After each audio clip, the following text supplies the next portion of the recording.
कृषि अध्यादेश को लेकर संसद में सड़क तक संग्राम मचा है। इस बीच लोकसभा से बिल पास होने के बाद रविवार को इसे राज्यसभा में पेश किया जाएगा। हालांकि राज्यसभा में इस बिल को पास कराना केंद्र सरकार के लिए बड़ी चुनौती बन गई है। इस विधेयक को लेकर एनडीए गठबंधन की सबसे पुरानी सहयोगी अकाली दल के विरोध की वजह से सरकार के लिए सदन के अंदर और बाहर भारी विरोध का सामना करना पड़ रहा है। इस बीच पंजाब हरियाणा के किसान कृषि अध्यादेश के खिलाफ उग्र हो गए हैं। उन लोगों ने अपना आंदोलन तेज कर दिया है। शनिवार को किसानों ने कई जगहों पर सड़क जाम कर दिया और आने जाने वाली गाड़ियों को रोक दिया। ये सभी लोग किसान विरोधी बिल को वापस लेने की मांग कर रहे हैं।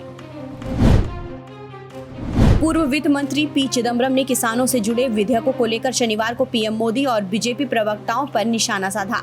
चिदम्बरम ने आरोप लगाया कि पीएम मोदी और बीजेपी ने कांग्रेस के 2019 के घोषणा पत्र को गलत इरादे से तोड़ मड़ोड़ कर पेश किया है। लॉकडाउन के दौरान प्रवासी मजदूरों की मौत के आंकड़े के मामले पर घिरी सरकार से एक बार फिर से सवाल किया गया कि लॉकडाउन के दौरान श्रमिक स्पेशल ट्रेनों में कितने लोगों की जान गई। इस पर सरकार ने राज्यसभा में जवाब देते हुए कहा कि 9 सितंबर तक कुल 97 लोगों की जान गई है। कांग्रेस की राष्ट्रीय महासचिव प्रियंका गांधी ने शिक्षक भर्ती को लेकर मुख्यमंत्री योगी आदित्यनाथ को पत्र लिखा है। उन्होंने कहा है कि 12,460 शिक्षक भर्ती के अभ्यर्थी हताश और बेरोजगार हैं।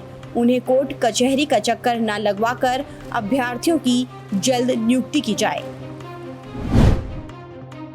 दिल्ली के स्वास्थ्य मंत्री सत्येंद्र जैन ने कहा कि जब दिल्ली और देश के दूसरे जगहों पर लगातार कोरोना के मामले बढ़ रहे हैं, ऐसे में कोरोना के कम्युनिटी स्प्रेड को स्वीकार करना चाहिए।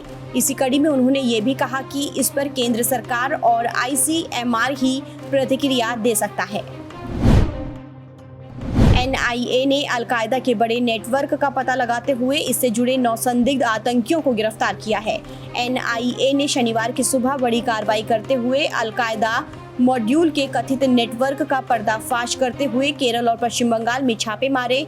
बताया जा रहा है कि ये छापे अलकायदा को लेकर बिल्कुल नए मामले में मारे गए हैं। पश्चिम बंगाल के राज्यपाल जगदीप धनखड़ ने एक बार फिर से राज्य सरकार की आलोचना की है। इस बार राज्य सरकार को निशाने पर लेते हुए उन्होंने कहा है कि पश्चिम बंगाल अवैध बम बनाने का अड्डा बन गया है और राज्य सरकार कानून और व्यवस्था पर अपनी जिम्मेदारी से बच नहीं सकता।